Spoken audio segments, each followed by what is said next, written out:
Hi there, I'm Evan Troxel. Welcome to my podcast about how technology is changing the architectural profession. Welcome to the Troxel Podcast. This is Evan Troxel. Most of you probably know my guest in this episode, but I will properly introduce him anyway. Nathan Miller has worked at NBBJ and then Case, and then went off to become the founder of his newest venture, Proving Ground. So from their website, where you can learn a lot about Proving Ground, they say that they are a digital design agency that enables digital transformation with creative, data-driven solutions to the building industry, which of course includes architects, engineers, contractors, and owners. They've worked with some of the most reputable organizations in the building industry, including the team behind the new Lucas Museum of Narrative Art, which is MAD Architects and Stantec. They've also recently worked with Studio Gang out of Chicago, and many, many others in AEC to create digital transformation strategies and custom software. They make many popular tools for digital design, including the beloved Lunchbox for Grasshopper and Dynamo, which I'm sure has tens of thousands of users and has become a staple of third-party add-ons for those platforms. And more recently, they've developed some fantastic tools, including Conveyor and Semantic. I will have links to those in the show notes. Nate has a useful and thought-provoking blog over at provingground.io, which is where you can learn a lot more about what they're doing, where he posts editorial as well as strategic outlines, which I have personally used as a resource over the years and can't thank him enough for. In this episode of the podcast, this is probably the most conversational conversation that I've had yet, meaning we didn't really have any ground that we particularly felt we had to cover. We really just wanted to have a chat and talk. And so we jump right into it and just talk about kind of current experiences, trying to understand where we are in the world today. So without further ado, I hope that you enjoy my conversation with Nathan Miller.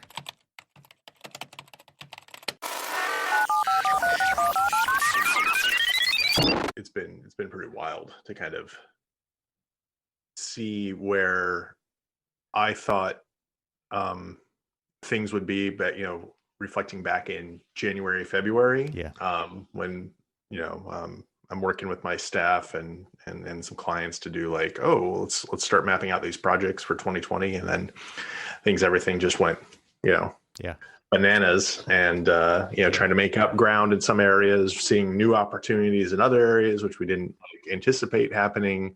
It's been a roller coaster for sure. From a business standpoint. I remember having a conversation with Dave Gilmore probably about this time last year. And it was like, we're 12 years into a 10-year recession cycle. and it's like, so what's the outlook? And it was like the next 5 years look amazing, and then 3 months later, it's like, holy crap, throw the plans out. And it's a different type of recession than what we experienced in 2008. Completely different, because we haven't necessarily exposed some major flaw in the market that required a massive correction, which is what we saw in 2008 housing crisis. Completely different. This is like a completely external factor.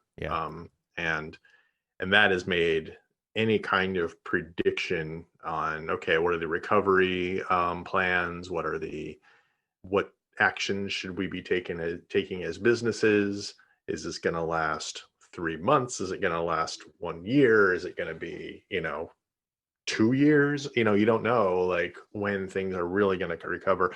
And if I think about California and the movie and entertainment industry, that is something I love. I am a big fan of movies. I'm a big fan of going to the theater and seeing like how that shift is going to happen for the movie industry, and like what happens to theater chains, what happens to how we get our content. Like, are they going to need to figure out a video on demand thing? Are we going to see what is entertainment anymore? Like fundamental questions. Well, I have to say, like, one of the things I've been experiencing on a personal level when it comes to any form of new content is that I can't consume it. I'm like, in a mindset at the moment where new content is really hard to absorb. But I have great luck kind of going back into stuff that I always enjoyed. Maybe it's a kind of thinking about something familiar, thinking about some foundational stuff. So some people ask me, "Oh, are you caught up on, the second season of The Boys?" Uh-huh. And I'm like, nah, I basically just watch Star Trek: The Next Generation every Dude, night. we're watching that too. Like, that just makes me feel better. Like, I just want something it's so clean, right? So clean. They resolve these plots, and they deal with heavy issues that we're all dealing with right now. Yeah. But they come at it from different angles. So yeah, Star Trek: The Next Generation is like my comfort blanket. I hear that, man. I mean, there's not too many things. I was just having a conversation with my friend on our other podcast about thank God for these two shows, and it was the Great British Baking Show and The Mandalorian in this case. My wife's been watching the Great British Baking Show. She loves that show. My son watches it with her. Yeah. I'm not into cooking shows. I can't do them. It's a family thing for us. This is like the show we watch together, and that and The Mandalorian, which just started up this week, and then Next Generation. Like, there's 8 seasons. We're on season 3, and we're working our way through it, on Netflix, and it's fantastic. I mean, granted, I do sleep through a lot of them. Like, it's just like that's great. If you want to just go to bed, like, throw on some TNG, you're out right by the second act. I mean, and then part of it's just because I've seen them all so many times. A good set of episodes keeps me up. Like, the series finale, All Good Things, parts 1 and 2. I'll burn through that, because I was in grade school when that came out. Yeah. And it was like one of the first TV shows where my mom let me stay up past 10. Oh my gosh, yeah. Because she's like, she knew how much I love Trek, so she's like, okay, you can stay up and watch the series finale. And so I'll always sit through and watch that one. The other one is the Best of Both Worlds, parts 1 and 2, of course, where Captain Picard gets assimilated by the Borg. Yeah. Huge set of episodes. Yeah. Fundamental, formational, I should say. Yeah, like in your like who you are. Wow. Yeah. Like, and also it's like one of those things where it was new for TV, because you left on such a cliffhanger, because the first episode ends with Riker like looking at the assimilated Picard and giving the order to fire. Oh my gosh. Yeah. And then it just ends. You had to wait a year to find out what happens. And you're like, we had no idea. Like, that kind of television where you don't know what's going to happen. Like, right. Trek was known to have, plots just sort of resolve themselves after an hour. But you're like, Picard, are they going to, is Picard off the show now? Like, we don't know. Like, wow. Yeah. And you think back to how TV shows worked, right? And it was very much like they were kind of standalone, especially in like these kinds of episodes, right? They could stand on their own, and then they string a few together, and then they string them over the off season together. Oh, painful, just painful. Yeah, sure. That's awesome. Yeah, that's good to hear that you guys have at least some respite in the something that's not like changing the world right under our feet. It's like, it is something nice to go back to that nostalgia, and that like you said, it's like comfort food. It totally is. Yeah, exactly. Yeah, we need more of that. And and when it comes to just the uncertainty of our industry, I mean, I've been observing firms adapt. I've been observing firms having to change as well, and then make hard choices. Right. But then I'm also seeing different groups embrace data and models in ways that I wouldn't have anticipated happening this year. I didn't think certain things were going to flip.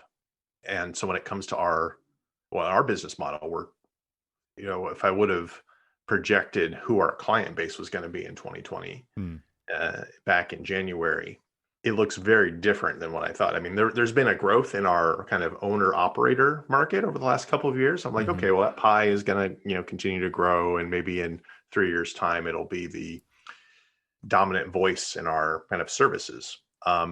That actually kind of happened overnight in a way that I wasn't expecting this year. All of a sudden we're doing business with retailers and healthcare campuses.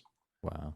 And it's been like, wait a minute, where'd that come from? And sure enough, I mean, a lot of it has to do with folks that are trying to just recalibrate their business and also look for opportunities in like this kind of very expensive and slow and risky building delivery process, and look for opportunities to push that forward. When you don't even know if you're going to need that thing. Right. Yeah. Or what to do with it, how you're going to be allowed to use it. There's so much kind of unknown there. It's pretty crazy. It's interesting to watch some clients like double down on like, there's nobody in our buildings, let's do a bunch of stuff, or let's build new ones or whatever. And then there's the other ones who are like, man, we have just no clue what's actually going to happen. And we can't bet the farm on it, on it going back to the way that it was. There's two completely different mindsets. I was having a conversation with someone yesterday, and it was like we brought up the deal that REI just went through recently, where they had this. I think it was an NBBJ or Gensler Design campus up in Seattle. You know about this? They like a brand new campus, like huge campus. They had not even moved into it yet when all this happened. It was supposed to open like in June, and they completed the project, never moved in, and put it up for sale. And Facebook bought it. And I think it's such a weird like paradigm shift that we're seeing right in front. Like REI is brick and mortar. REI is the great outdoors. They're retail. Obviously they have this online component, but Facebook, a digital company, doubles down on physical space and says, "Yep, we'll take that." And because the way that we work, we've found it's best when people are together.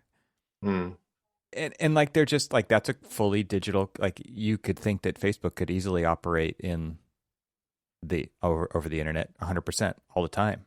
I think that's really interesting to kind of watch how people are kind of strategizing for the future in very different ways. One of the things that I've heard play out is architecture companies that, it's been a thing that people have been saying. They've told me this for years when I was doing my, cutting my teeth on projects at MPBJ and elsewhere, is that design is not something that you can easily do in a remote capacity. Mm-hmm. And there was always a reluctance to sort of let someone work from home. It always seemed like the pressure was on to be present in the studio and to work. But that switch flipped overnight. And in parallel with that concern, had always been when we would do strategic engagements, we would see that one of the biggest areas of friction that their IT groups were concerned about, principals were concerned about, any lead of a project was concerned about, was work sharing and how they can start to leverage staff across offices and across, the United States or globally. And two things have happened on that front. One, I think the architecture companies, by and large, have proven that, hey, design and the design process for buildings can happen remotely, and people can get their home offices set up, and people can be efficient in talking to each other over these virtually, which I think is a really interesting kind of paradigm shift for many. Yeah. There's certainly struggles with it. There's no doubt about it, but it's being proven that it can be done. The thing that is another benefit of the whole shift has been reflections on, wow, all of a sudden I seem to be able to work share. I don't know if it was like a psychological thing about there being a physical office in play or something like that, but all of a sudden, when people went to work from home, they had to be more self-sufficient, and maybe they started to be a little bit more also outgoing. Like, hey, I'm going to chat with I'm in Detroit. I'm going to chat with my buddy over in Los Angeles and see if there's any work that I can help with. Yeah. And so it becomes like this sort of personal initiative that's occurring, and the boundaries of these offices are kind of dissolving, and large companies are starting to realize that, hey, we can actually pull off this one company thing in a way that we didn't think we could before. It's really interesting because it is, I think of two things when you're kind of talking about this stuff. Number one is, you've seen that meme about what forced your company to go fully digital, right? Was it the CEO, the CTO, or was it COVID-19? And obviously COVID-19 was circled. So urgency is everything. Because we didn't have to change before, we didn't change. I think it's actually like that simple, right? And so it's like, this is comfortable, this is what we know, this is how we've done it, and this forced everybody to kind of rethink that. Number two, like, luckily, the infrastructure of the internet is in place to enable this to happen. That's a huge, huge thing. I think now what companies are struggling with is having business licenses everywhere so that they can have actual employees everywhere or anywhere. It was probably a better way to say it, because I know we've struggled with that in our firm. It's somebody wants to move to a different state, and obviously they're going to do that. It's a life change. It's a big decision, and can't continue to work for the company because we don't technically do business there and don't plan on it. So it starts to bring up ideas around, like, how can we lobby the laws to change around this so that we can have people wherever they want to be without incorporating their own business, without bringing on other companies to work for as consultants, because like in our industry as well, you have to do that. You can't just work for one company and be a consultant, right? Mm-hmm. So I think there's other, like, it's actually just put the spotlight on some of these other issues that are always lurking, but no one really pays attention to until you need to address it. And now it's like, oh man, we're going to lose that person. They were amazing. Somebody else is going to get them because of these kind of laws that no one was paying attention to before. Yeah. Well, one of the things, like, we all live in different states on our team. We're only 5 people. One of the things that is really taking the edge off of that from a logistics standpoint is that we have an HR company that we contract with that handles all the state by state setup. They're basically treating like anyone that's contracted with them as an HR resource, as nice. They're one big company. Yeah. So I'm able to, like, we had a team member, Kristen, who was working with me here in Omaha, and she wanted to make a life change and move to Oklahoma to be closer to her son. And she, with TriNet, we're able to say, like, hey, I've got an employee moving, and they can act on behalf of the company to get all of the requisite Secretary of State state tax set up in those other states, and it kind of makes it pretty seamless in some ways. Yeah.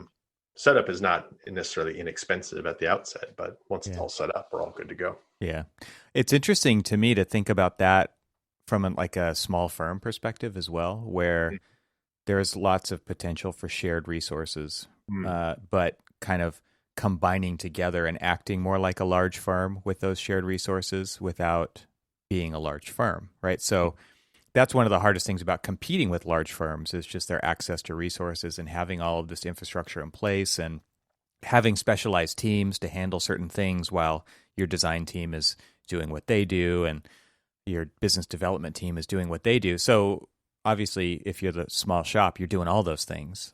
So it seems really interesting to me, like from our scale of our profession, that lots of small firms have the ability now to kind of band together with these back-end resources and therefore, combine to conquer and then compete with these larger firms. That's right. Yeah. I think, it's a lot of changes in licensing models for technology is also equipped that. If I think back, back in when I was in LA, before I joined CASE, which is the group out of New York City, that really got me started on the whole building information modeling, computational design consulting side of things, pulled me away from conventional practice. Before that, I was actually like sketching up a little business plan. I'm like, if I were to move somewhere, like go back to the Midwest and I needed to set up my own company, what would be the startup cost? Yeah. And this was like pre-Office 365, subscription software hadn't really come into play yet. Right. And the first cost of like getting the right licensing for all the stuff I would have to like do, it was much higher, at least on paper, when I was sketching it all out. And then subscription models started to change that a bit, so the first cost was less. You're paying more in the long run, I think, for a lot of these things. But I think the advantage for small companies is there when it comes to like, hey, I can actually spin something up and have these tools ready to go for me, and it's not going to be as financially difficult. But then when you get to the scale of like a firm like yours, you've got, things have moved to subscription, and now you're talking about, I'm just assuming here, kind of increased costs of software over time. Oh, for sure. Yeah, huge. It's interesting because on the small firm scale, it reduces the need potentially to 100% of IT. Like you just don't need IT to spool up a Creative Cloud, subscription, to spool up a BIM 360 subscription, whatever those things might be. So they're taking those kinds of the hours it takes to kind of figure all that stuff out, to deploy it, to get it, like those companies have kind of taken over that. In large companies, we've got both. We've got the subscription fees and like the big numbers of people using those things, but we also have the full-time IT department because, this kind of starts to point at your blog post that you put on Proving Ground about computers being hard, right? Yeah. It's actually not easier to deal with, right? It is easier, but it doesn't mean it's not hard, I think is how you put it. It's really strange to see and think about when we think about the promise of technology for the building industry and in general. There's a couple of things I always like to think of as pointers that are kind of determining what are we making some level of progress in some areas and over others. Mm-hmm. Lower costs of software, and pushing towards something that maybe once specialized to a commodity type of scenario the establishment of skill sets at one point being highly specialized requires advanced skill set, the need for that skill set to basically enter the general population. And now it's you're in that kind of early and late majority of adoption. So, the skill set becomes less, maybe in demand, or, might be more of a commoditized skill set now. In some areas that has happened, we can look and maybe you can even reflect on this at your company, but visualization, rendering. Huge changes. Just in the last couple of years, right. Even. Which is bananas. Like I remember, burning the midnight oil on a rendering for doing competitions between 2007, through 2012 or whatever, when I was working at MBBJ, and then you're coordinating with an outsourced rendering company in some cases, and so there's like time invested in that. But in the last couple of years, my wife's an architect, and she also does a fair amount of rendering as part of her normal day-to-day business. Enscape comes along. And it's that tools like that, Lumion as well, they just caught on like wildfire. Yep. You're like, boom, okay, I don't have to wait for my V-Ray rendering to get a decent image, and I can do post-production on it if necessary. So it's like, all of a sudden you saw this like bundle of hours that were going into producing these images basically shrink to a few minutes. They're free. Yeah, they're totally free now. Exactly. Yeah. In the parallel with that, it was also interesting to see how the VR conversation changed with those commodity tools kind of entering it. Yeah. Because you would see firms investing rather substantial sums of money to try to like be the first on the VR front and bring VR to their clients and test to see how that was going to help sell a design or inform a client on how some space is going to feel. But then, these tools come along, it's like a couple of button pushes and you've got yourself an experience. Yeah. It's like the iPhone app model, right? Where I was thinking about this when I was reading through your Computers Are Hard article, because it seemed, I think you published that in April of this year. And then we saw the open letter to Autodesk and to Andrew Agnost from the 30 firms in the UK. And to me, like if I were just to distill that down, it was like, this is too difficult to use. For how much we're paying for it, it's getting harder to use. It's taking more expertise and specialization. We're actually having to hire new additional roles to manage this stuff because you keep changing the management model on the user side. Like I know we've done that at our firm. We have a BIM 360 person. Like that's all they do is they set up BIM 360. And it's that big of a job. And we've got a full-on training department to train people on how to use this because it's not push button, right? There's a million buttons. There's not one, right? So it's interesting to see like the rendering example go from, because when I took a tangent from architecture at one point, I think this was in, I'm trying to guess, 1999, right? And I went off and started my own visualization company, which was me, myself, and I. And I had a few computers laying around, and I had to do all of the network rendering myself. I had to buy the software to do it and pay for it all up front. You know, it was $4,000 or something to buy the software. I was Electric Image in that case, you know, if anybody wants to go down memory lane with me, and using Form Z for modeling. So I purchased all these things up front. I was doing all of the management myself. You would wait for days for those renderings to come together, right? And like if you're doing animation, it's days, if not weeks. Network rendering, frames coming back black. You've got errors that you've got to deal with. And like you said, now it's just free. It's $500 for Enscape. It looks good enough. And I would even add on top of that original rendering, you also had to be either a Photoshop or an After Effects artist as well. Right.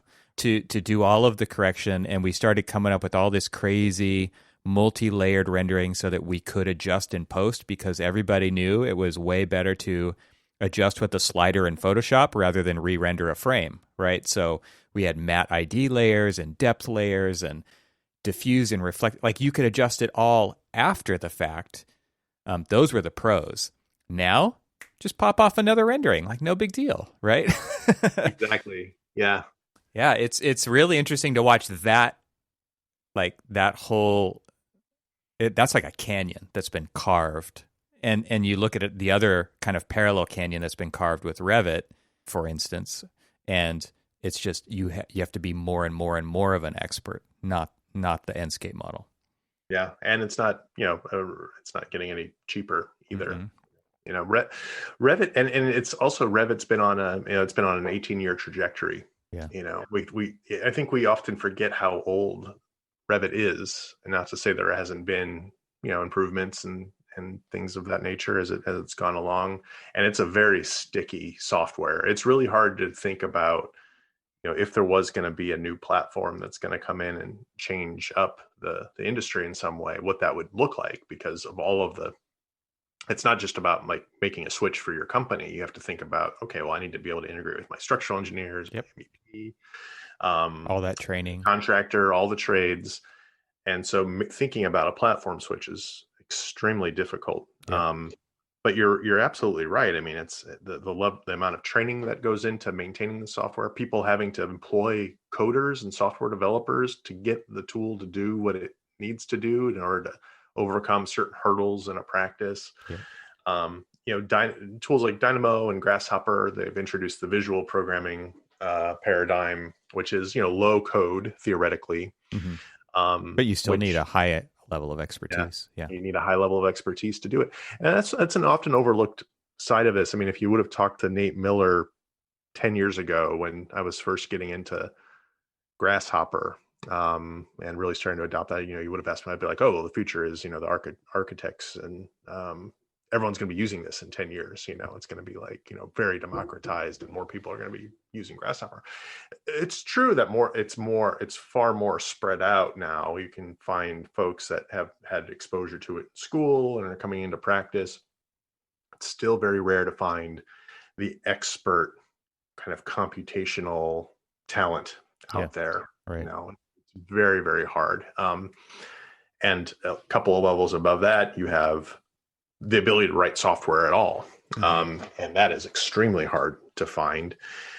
And I think a lot of it is driven by, I'm not going to be the person to say that, hey, you're going to need to, architects are going to have to learn how to code. I'm not going to be that person to say that.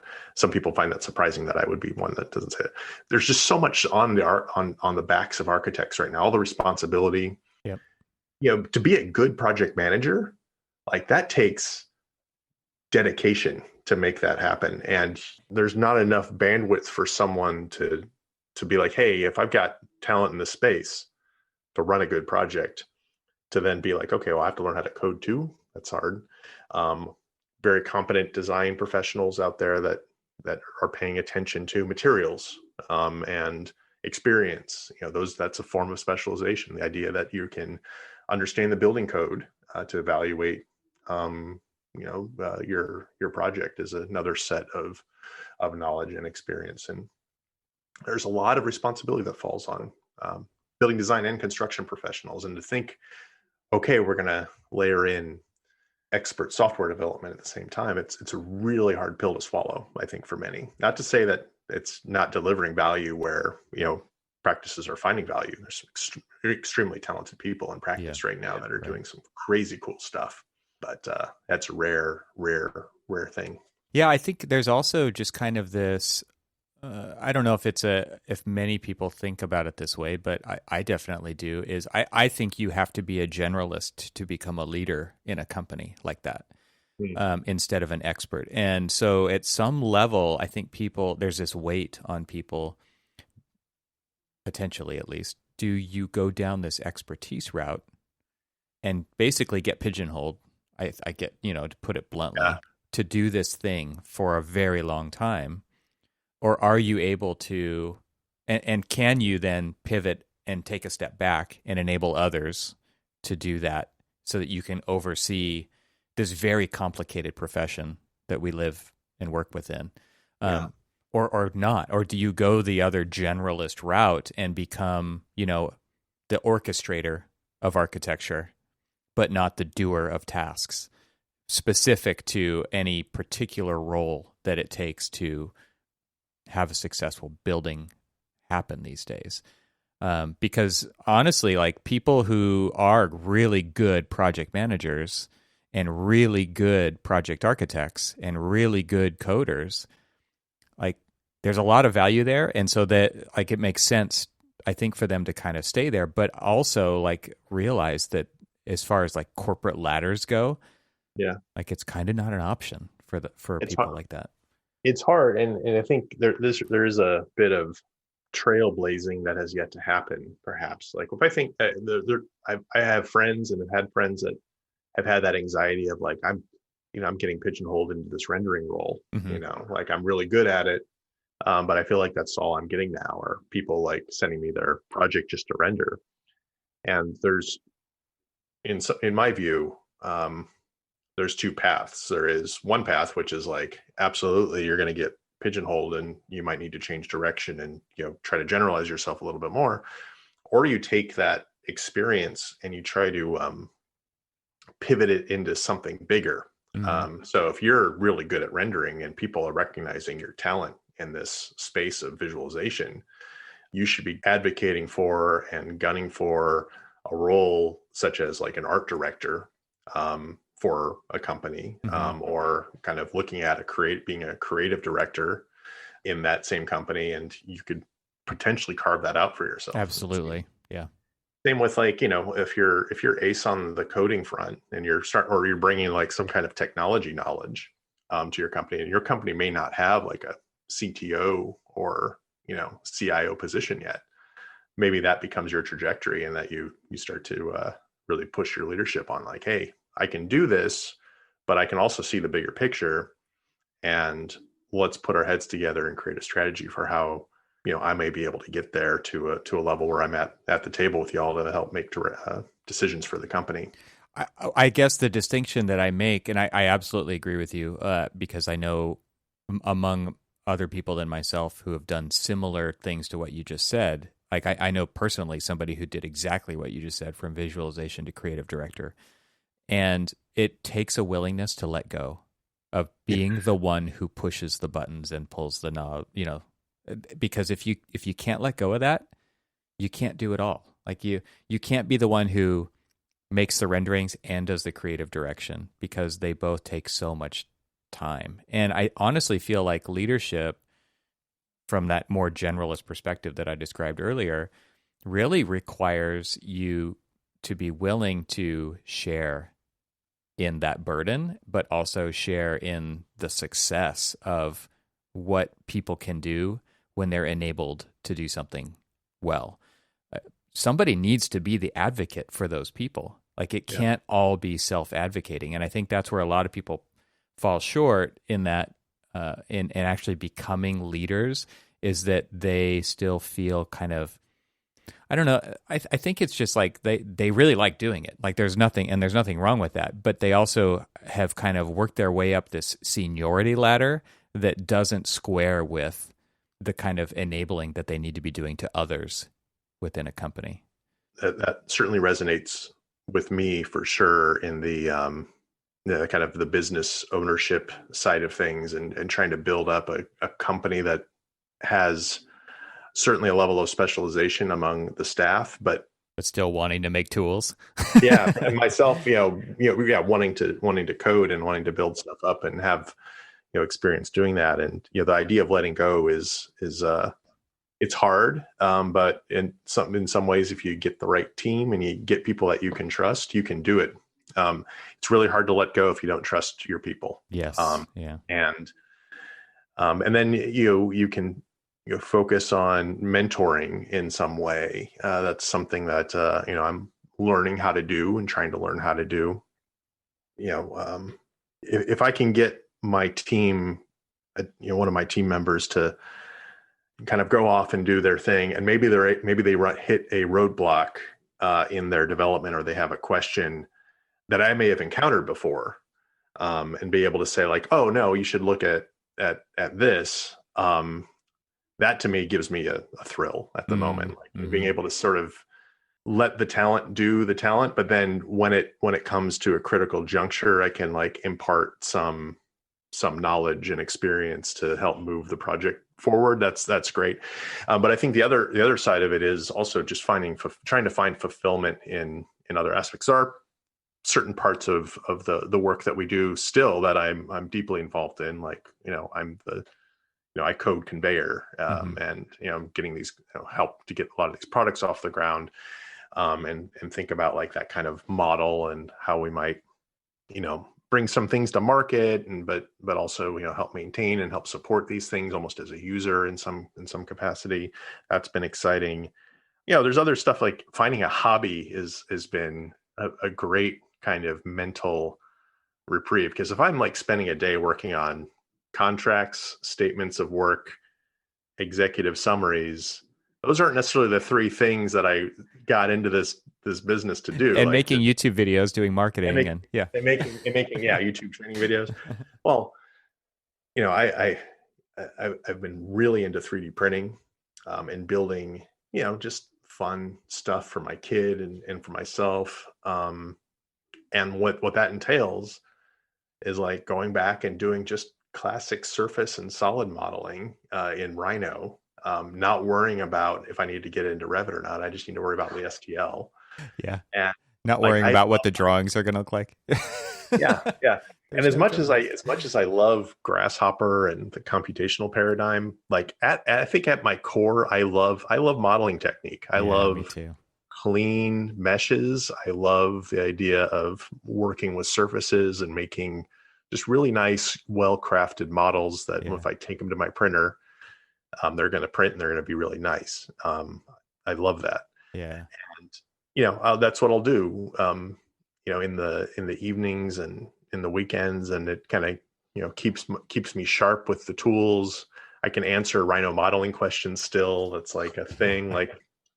But on that note, just speaking of commodity, I don't know. Have you looked at the prices of 3D printers recently? What's HMC? Are you doing any? Yeah, so we've got a series of kind of the Ultimaker, which are I wouldn't call them Cadillac, but I wouldn't call them Hondas either. They're somewhere in the middle. I don't know. What's nice about them is they just work, but I think that they're $3,000 to $5,000 each, something like that. Yeah. So what got me into it was a year ago. It was around Halloween. So I was looking at like people that were making costumes and stuff, and how 3D printing is so big in costuming and prop making, Cosplay and all that stuff. cosplay, all Yeah. that stuff. I'm looking at what people are making. I'm It's geez, amazing. how are they? What are they buying to get this stuff going? And Because they're pretty big pieces typically. yeah, some of them are big pieces. Some of them are also just the amount of post production that goes in. It could be on a small printer, but then they Piece it will all. yeah, piece it all together, and then layer of Bondo, a lot of Yeah. sanding, Yeah. paint. It looks like a piece, like Iron Man costumes. That's what I was going to say. Bananas, Yeah. like just Totally. bananas.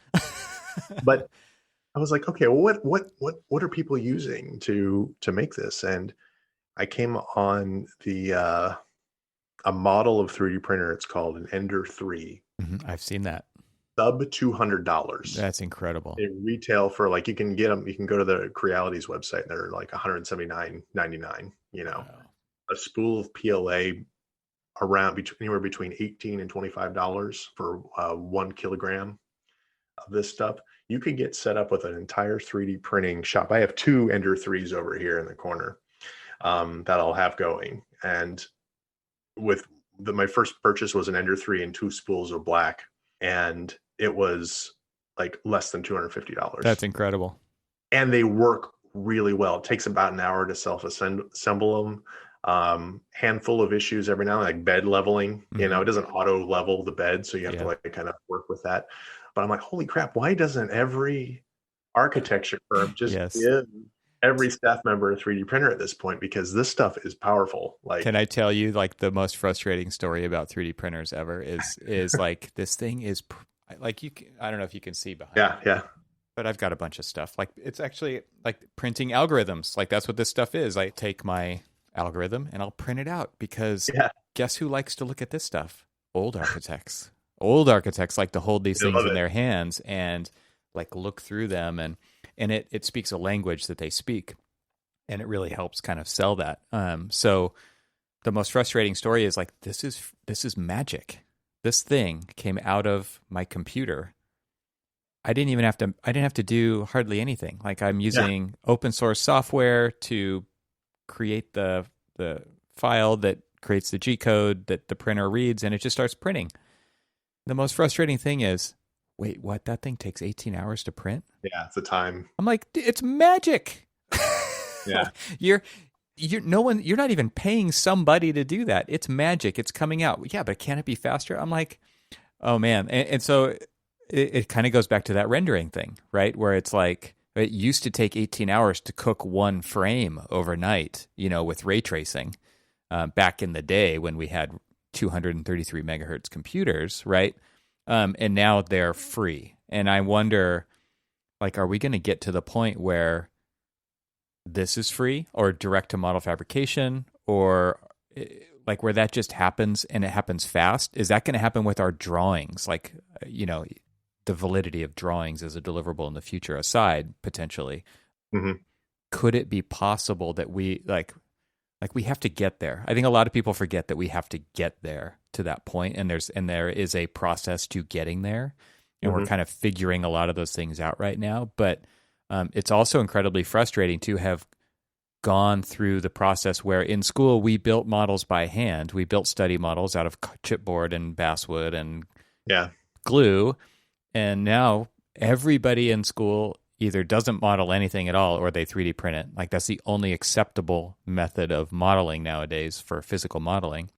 And I'm talking about guys who've been in the business for 30 plus years, and they're like, why isn't that faster? And it's like, come on, man. That's insane thing to say. It is. I mean, it is ridiculous. I mean, if I think about like, what you had in your hand, what takes anywhere between 14 hours to do. It's a work day. Yeah. Let it go overnight. You'll have it by morning. Exactly. It's like overnight. It's overnight shipping for most parts, and that to me is fast, especially if you think about, well, the reduced cost of these machines, and that cost continues to reduce over time. A lot of these, the ABS printers that have the, very durable plastic, those require venting, and things like that. PLA printers do not. So you just have them sitting in your room and you don't have to worry about fumes. it's getting to the point where, apart from maybe the wait time, and Mm-hmm. you kind of want, I feel like you need to have a wait time because you want to make sure that the thing's not going to like break, because you can get these, you can really speed up Yeah. these printers, but they end up with really fragile pieces. But how much more satisfying was it back in the day with film cameras and Polaroids, where you had to wait for that thing to develop, or you had to send it out for processing? That's kind of what we're doing now, and I think in this world of kind of instant gratification, it's harder to for me to stomach those complaints. It's like Yeah. there is something, like you were just saying in the very beginning here, about like having to wait a whole off season for that cliffhanger to be resolved. Like there's something actually kind of There is something evolutionary about that, right? That makes it have more importance. And I kind of wonder, with the whole idea of like push button building design, right? Or any of these things where it's kind of like, careful what you ask for, right? Because if Yeah. it takes away the meaning of it and the importance of it and the kind of the weight of the decisions that went into that and the consideration and the synthesizing of all of the requests and constraints into, for going from complete uncertainty to certainty. This is a building. Here's why we did it. Here's what we're hoping to accomplish with it. And then we'll study it after the fact and make sure that it's actually doing those things. There's a lot of weight and meaning to all of that. And I would just, like, I guess my thinking right now is like caution people to be careful what you ask for when it comes to speed and instant gratification for all of this stuff, because I don't feel like our business is well positioned to be easily accepting of always more efficient and always more productive, which is kind of what computers always promised and never delivered on, right? Yeah. To me, it's kind of like there's got to be some, like an old parable or a wisdom in there to be careful about what we're actually asking for, or what certain people are asking for. Yeah, I like that. And it also parallel, I mean, speed is one, volume of information is another. It's, what you've just described is in some ways been my kind of primary critique of this current hype and, in some ways fetishization over generative Mm. design and generative, like a very kind of narrow kind of definition of that, which is the rapid optioneering and exploration of the design space, which always I've yet to see a study that has convinced me that More is better. more is better. Well, one, more is better, and number two, that the kind of algorithm curate and the curation of information that would go into the algorithm is producing anything other than a cartoon of the design process. Like there's so much that goes into planning a building. Yeah. And it's one of the, every now and then we'll get hit up with like, hey, can you help us build an automatic space plan generator? And kind of my default response has become not really, and for a number of reasons. The amount of expertise that's required to build, say, a common clinic space, and the amount of edge cases that exist in a given footprint or an existing building, like let's say an existing like test fitting an existing commercial space, there is a lot to figure out in that. Absolutely. And you could invest your time into trying to make an algorithm that'll do it, but the algorithm, as you kind of go down that path, is going to have a narrower and narrower, and the more it's able to solve, the narrower and narrower the use case for that algorithm becomes, because it's like, oh, okay, now I can only really apply this in this one kind of context. Really specific. Yeah. Becomes very specific.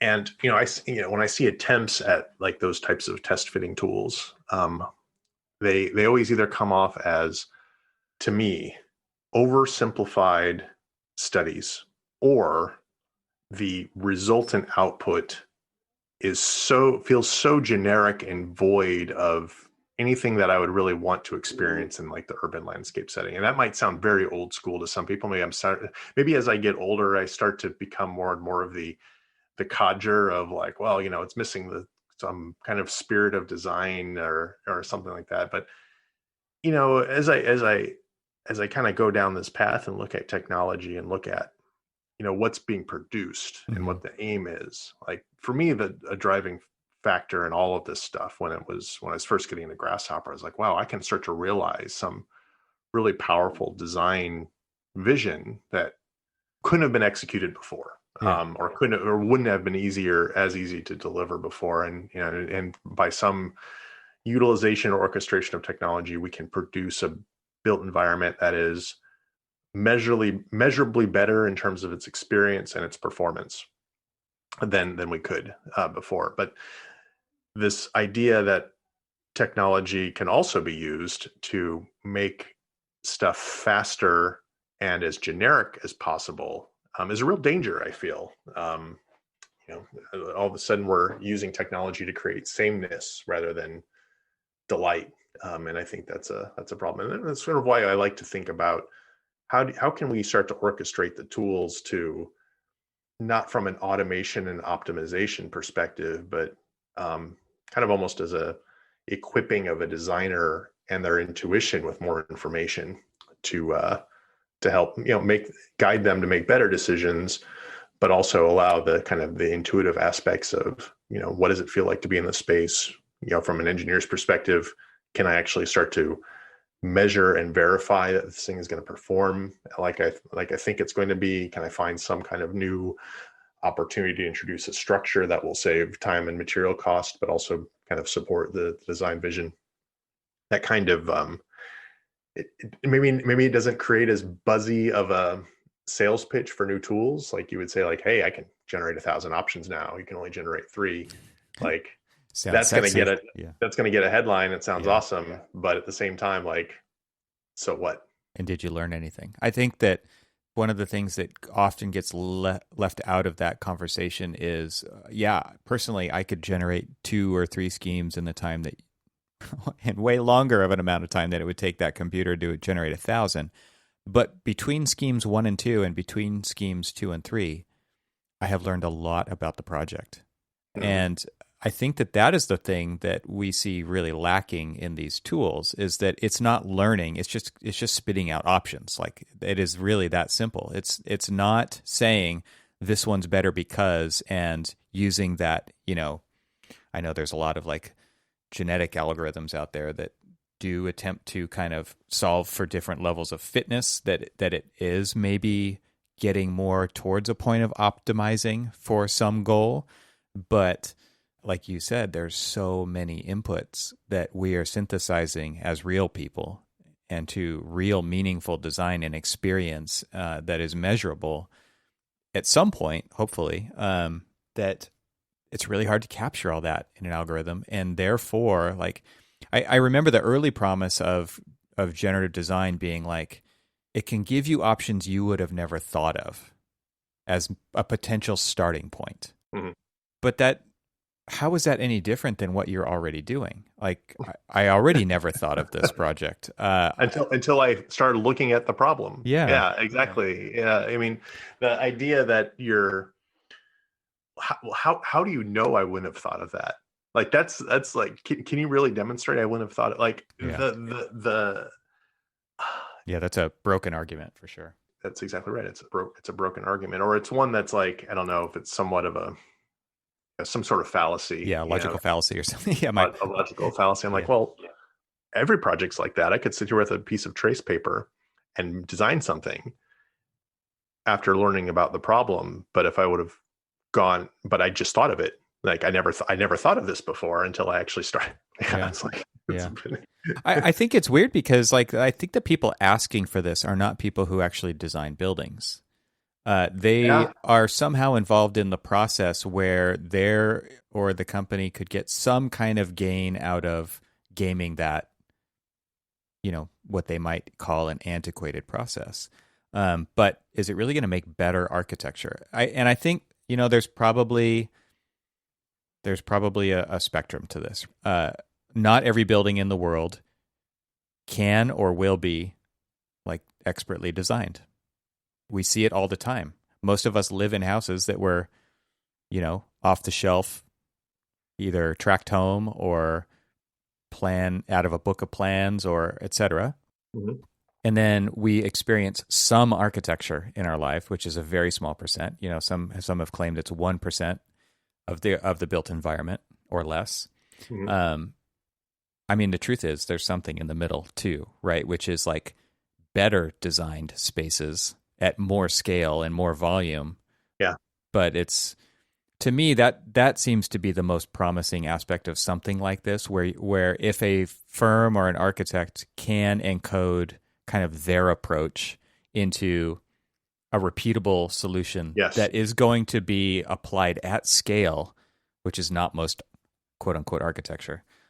That's usually a one-off thing. Then yeah, the world does need more of that. Like it can improve people's day-to-day stuff, and Sure. not every building needs to be, to use the buzzword, bespoke. That's right. But it doesn't mean that it's like all or nothing.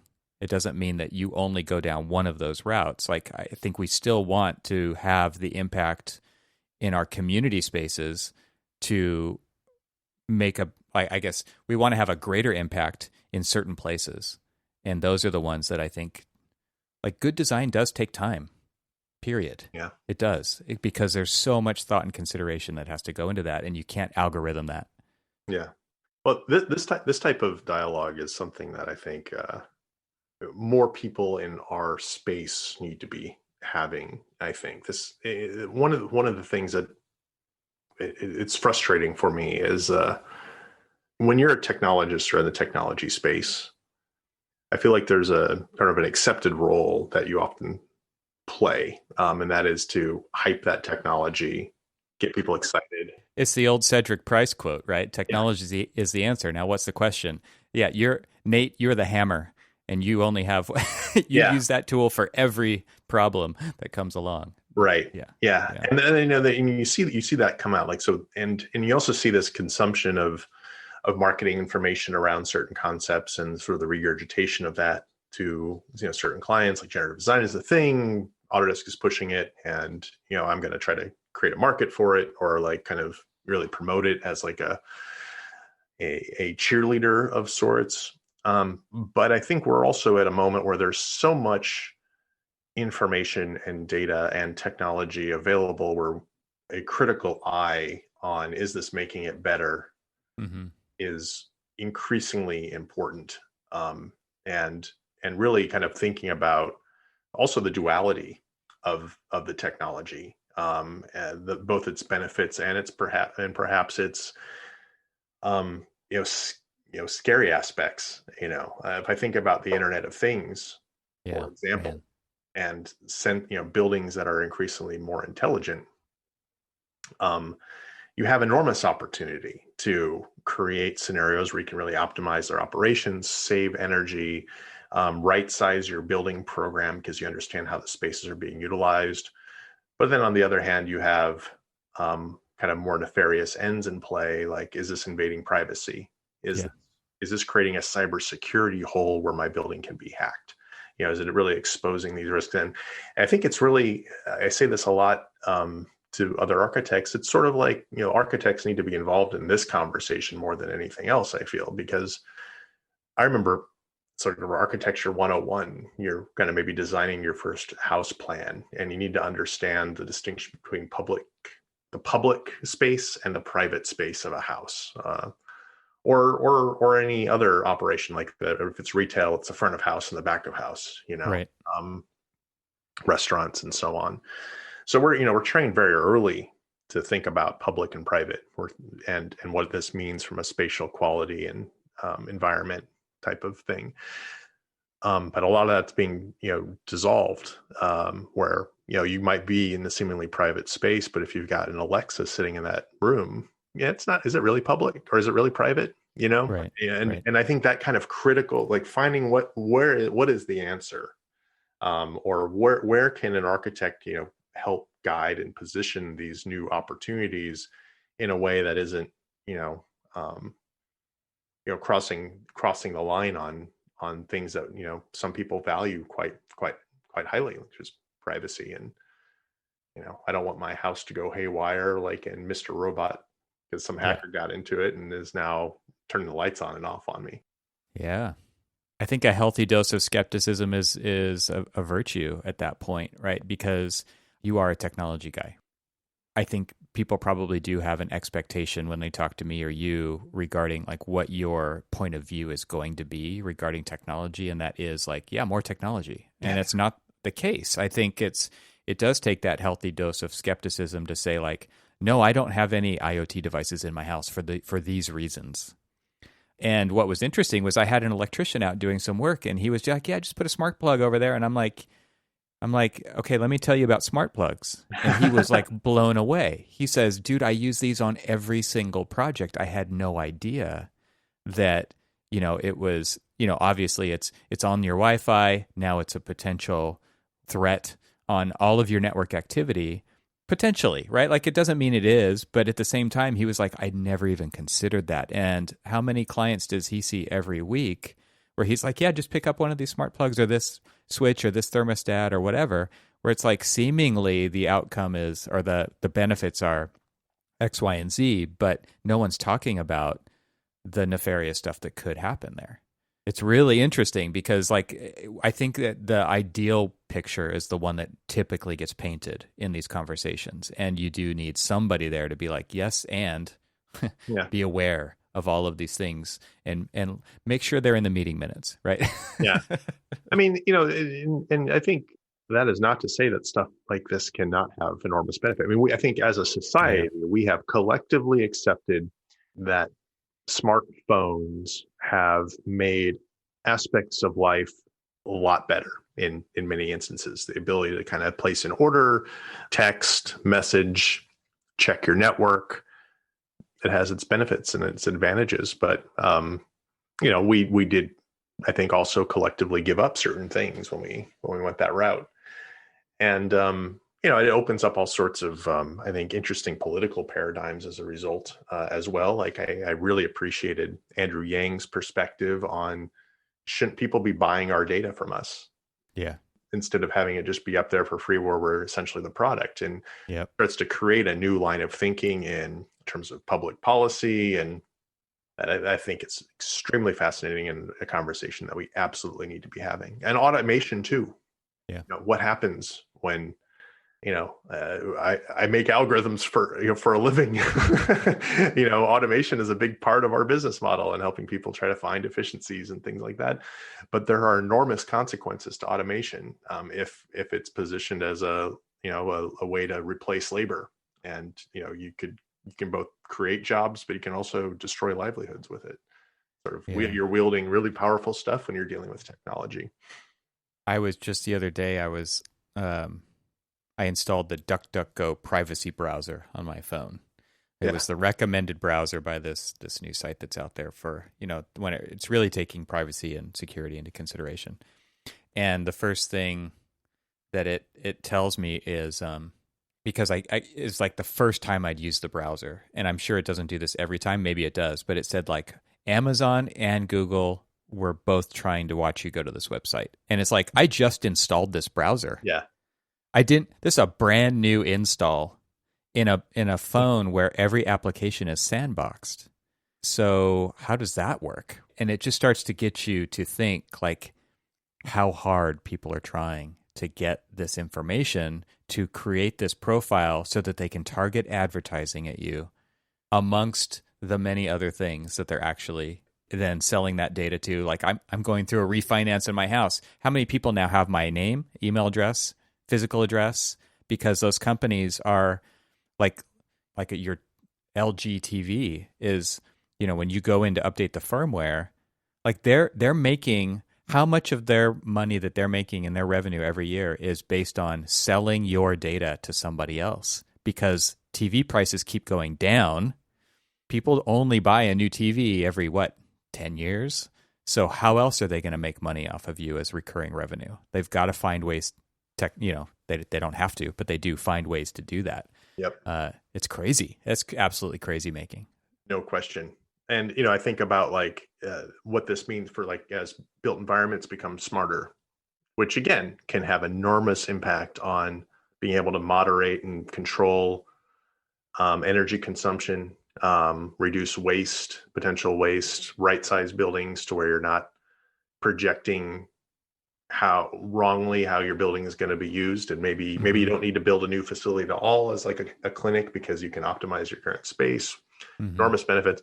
But the idea that you can be walking through, you know, A data collection machine. a data collect, yeah, a public space becomes a data collection machine. The idea that you enter into a lobby and it's like it knows everything about your day-to-day habits, which it sort of already does into some respect. But hey, I saw you stopped to watch a soccer game in Central Park. Would you like to buy a new Reebok set of shoes? And you didn't know. I'm like, I just took a walk. And a lot of it's not even personalized. Like you talked about Alexa being in your kitchen, Yeah. right? It's like, well, there's 6 people in my house. It doesn't know who, and it doesn't. I mean, it'll ask, "Hey, we can make Alexa personal for you. Would you like to, tell me who you are so that I recognize your voice?" And the answer is like always no. But okay, so my wife is searching for coffee makers for a gift for, let's just say, me, and then all of a sudden I'm walking through a mall or whatever, and a personalized quote unquote advertisement pops up that says, "Hey, I noticed you were shopping for coffee," and it's like, no, I wasn't. Somebody else in my house was, and you just ruined it for me, right? Because on some levels it's creepy personal, and on other levels it's totally anonymous within a small subset of people, and those wires get crossed all the time. It's just not very smart in many ways. But it is kind of operating under the assumption that more data is better, and just applying that to your persona. Yeah, that's right. I didn't see this conversation going that direction, but I think it's a really good one to be having. I mean, when it comes to technology, I mean, in some ways, it is the conversation, in my view. When it comes to, where is the future? What is the future of technology? Are we orchestrating our collective knowledge and our tools towards ends that are going to benefit the built environment and the people that occupy them? Are we motivated by other factors that may not have the best interests of others at heart? These are, I think, critical conversations that inform practices and inform the adoption of tools. I really liked. I don't know if you've ever read any of Kevin Kelly's work. Yeah, he has huge fan. Yeah, What Technology Wants. Yeah, it's a great book. How old is it? I don't remember when he actually wrote and published that one. I feel like it's been close to 18 years. I'll have to check on that, but it's an older book now. But it's so relevant. I mean, I love the sections of that book that talk about the Amish, and he spent a lot of time with the Amish. Yeah. And we tend to think about communities like that as being very anti-technology. And he starts to discuss, well, actually, that's not the case. What they do is they'll bring in technology into their community, and they'll have people evaluate technology. And then the way that they decide whether or not to bring it into their community or not is by weighing what the potential benefits are to the community, but also what they may lose as a result of having that adopted. I thought, wow, what a powerful way to think about all of this stuff when it comes to making an investment in training on analytics, or saying, hey, you know what, we're going to invest in this new automation script as a company, and being able to say, on the surface, this seems like it's going to deliver X, Y, and Z, but what might we lose as a result of doing it? And weighing those pros and cons, looking for the unforeseen benefits, but also perhaps detriments in the context of a business culture, I think is really important. And then also figuring out where the barriers and the roadblocks may be for getting to the benefits is also critical. And that's hopefully what we try to bring to the conversation as a group too, is just helping enable those types of conversations. I kind of, I appreciate the writing that you do, Nate, on your website, because I think it's typically coming from a point of view that is not the obvious. I think that's how I would describe it, is you like even taking this most recent example that we're just talking about on the podcast, the computers are hard article, right? It's like you need to take a clean look at your assumptions. And I think you need to take a clean look at, like you're talking about with the What Technology Wants book, is what are going to be the behavioral changes, good or bad or both, that need to be weighed when making this decision, because those can have long-term good or detrimental effects.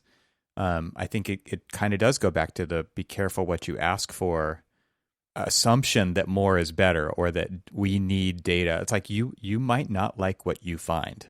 It's like there's an aspect of like, it's like the monkey's paw, if you wish for something and it comes true, but it's like it creates a very different reality that you may not want. Yeah. So you mentioned Kevin Kelly. Who else do you kind of look at as kind of, I don't want to say thought leader, but like who inspires you in reading and writing and or podcasting, or any way that you're kind of consuming this stuff out there? Who's influencing you in your thinking? I've been, I like the work by the Suskind's. Yeah. That's really been an interesting one, where they talk about professional biases has been one. I think that I have a blog article about sort of applying some of their thoughts about different levels of bias that you kind of see in professional culture, and looking at architecture and the professions around architecture in that way. The idea that professional bias can be something that kind of blinds you to certain opportunities relative to technology. It has like a form of bias called the AI fallacy, which is a really interesting look at where people think certain technologies are going versus where they are going, and the fear that that kind of surrounds certain topics that can often cause people to dismiss ideas. That's really been, I think I would say, informative to our work. I mean, when it comes to kind of influencing, my work, and I think the work, a lot of it is more conversational, and active. I have a group of friends that are in this space of technology, and we get into debates about different topics. We'll lend our point of view in a very open way. And even in my own team, people bring various articles and content to the table, and we talk about them and have debates about them. And I might even bring this back to this idea of the world that we currently live in. And we might have and attend various conferences, right, where we see a presenter talk about a topic for 20 minutes. And it might be like 5-minute Q&A. And one of the things that I've observed about these types of venues over the years is that it just kind of seems to be the same conversation happening over and over again, the same 20-minute conversation, the same 5-minute Q&A. Why don't we have better workflows? Why is training still a problem? Well, look, we solved this cool project problem, and it just kind of, it's like the same thing. And the real meat of these events always seems to come after all of that content. It's like the conversational side of things. And one of the reasons I jumped at this idea of doing a podcast with you, and one of the reasons why I've been in the past have been motivated to do like these types of video podcasts and do Prove It and so on, right, is the long form. I really like the long form conversation now more than I do watching a 10-minute, 20-minute presentation about a subject, because you can get into some nuance and you can get into like what we just got into. We started talking about privacy as a policy and as an outcome and a consequence of these tools. You don't get that in a quick hit presentation. Yeah. And so, I like listening to podcasts. I listen to a lot of long form, interviews, I would say. I like, I've been absorbing information from stuff that is not architecture, I guess. Like I love watching, videos and tutorials just about craft. how Yeah. to make things, like the 3D printing side of thing. And we often think about 3D printing as being like, oh, you just make a model and this thing will print it for you. Like Perfect every time, right? perfect. There is so much that goes into calibrating your 3D printer that Yeah. I will argue that it is a craft.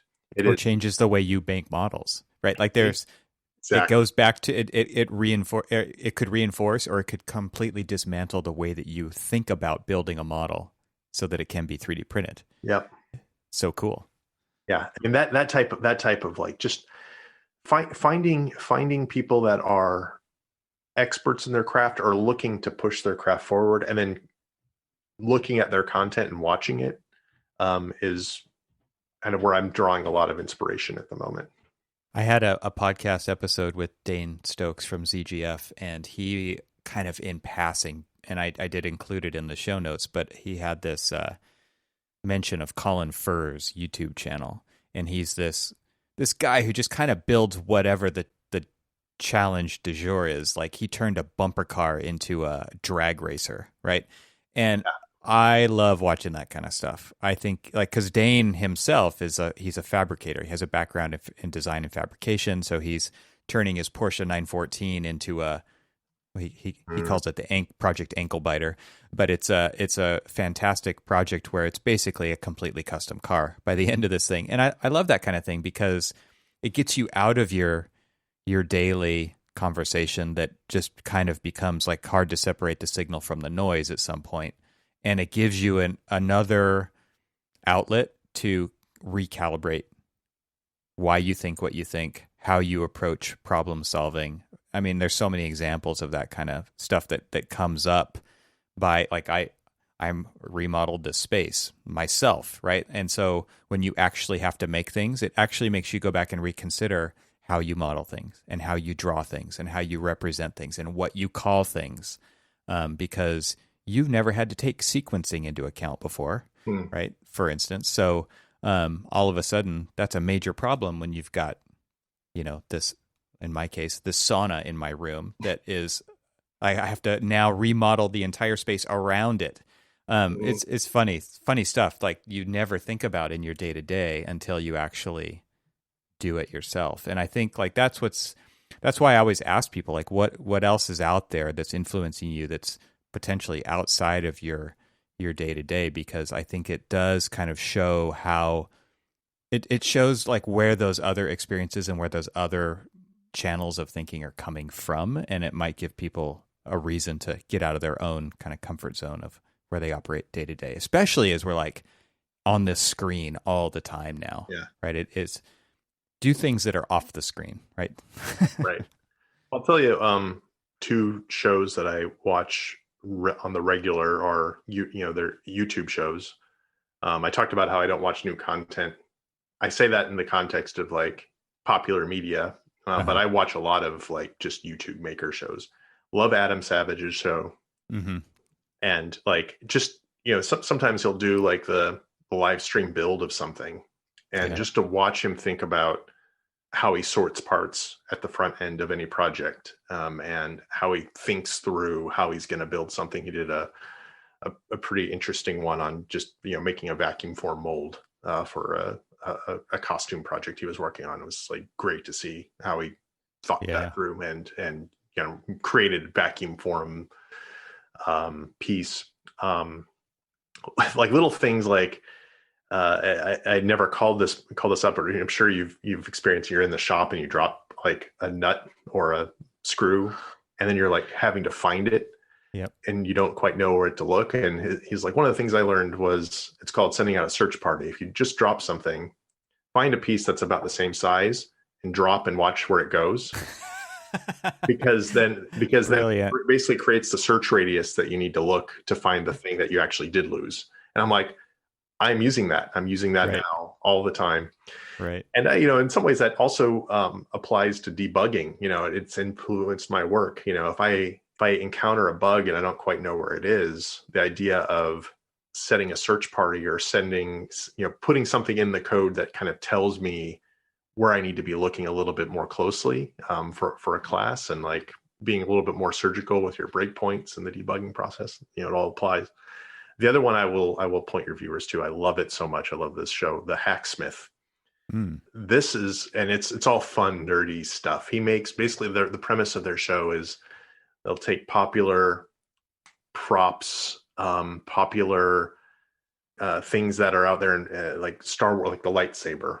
This guy made a functioning lightsaber out of a plasma cutter.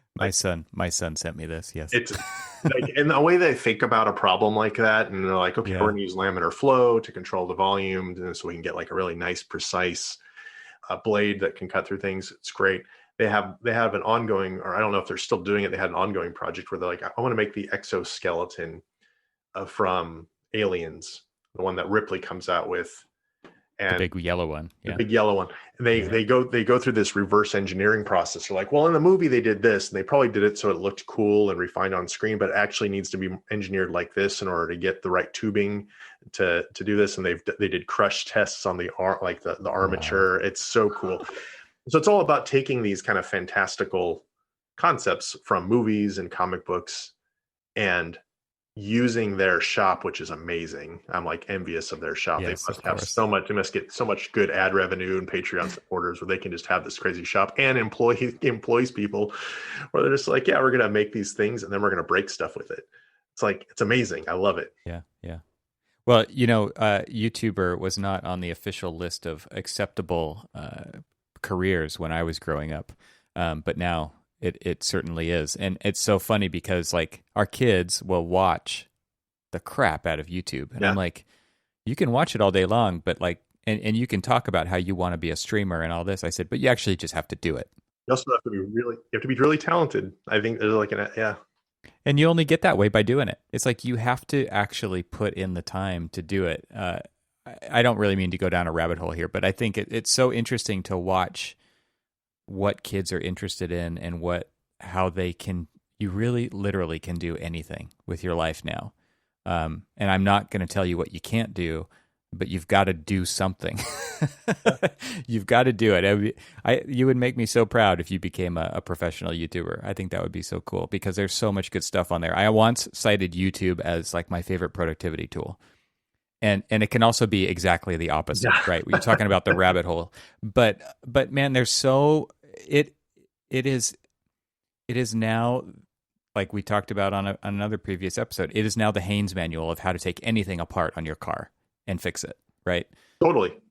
Yeah, it's interesting. It's interesting to see. So I have a question. You mentioned Adam Savage's show and the Hacksmith. Obviously, I'm sure you were a fan of MythBusters and stuff, but did the algorithm point you in this direction of the Hacksmith? Successful algorithm? I don't know how I first came up. I think it was probably like what you probably had a link that was sent to you for like his latest like lightsaber. Yeah. I think it was a couple of years ago where I came across a very similar one where it was like one of his first iterations of that experiment where he was heating up to high temperatures steel rods to get them to glow and have the same. And I'm like, oh shoot, what is this person doing? Came up and I started digging deeper. I'm like, he made functional Wolverine claws and like Captain America's shield. You're like, I'm in. Part is that he breaks all of it. He makes it and he it's not really, precious. He puts it all through its paces. That's cool. And then the build up is like, okay, well, what happens if I take this new lightsaber I made? Will Captain America's shield withstand the and I'm like, yes, this is everything I've ever wanted in a show. A universal mashup, yeah. Universal mashup. That's awesome. I wonder if the algorithm is so smart that it can influence my son to influence me. Right. That's creepy. All right. Well, I really appreciate you hanging out today. There are other things I would love to talk to you about. I think we kind of touched on, but we could save it for another time. I think that would be super fun. Sure. Well, thanks for indulging the conversation longer than we had scheduled, but back to checking out the news, I guess. Oh, don't do that. Yeah. Don't doom scroll. Hey, before you run off, is there, I will include links to anywhere that you would like to point people in your direction. So go ahead and spout those off right now. Sure. Well, if you want to know a little bit more about Proving Ground, be sure to check out provingground.io. That's our main website. We have also a number of apps that you can buy and download at apps.provingground.io. Feel free to troll me on Twitter at Arcanate is my handle. I'm sure that'll be included in the link down below. Yep. Feel free to reach out to me on LinkedIn. Awesome. Well, I really appreciate what you're doing. I appreciate what you're doing at Proving Ground, but also just like the way that you kind of push some buttons out there and get people thinking. I think that's super important. And I hope so. Hopefully we did a little bit of that today, but to more in the future.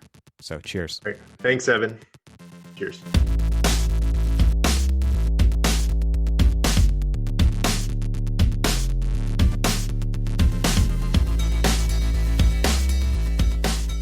Thanks for hanging out with us today. This show is part of the Gable Media Podcast Network. You can see all the shows at gablemedia.com. That's GABLMEDIA.com.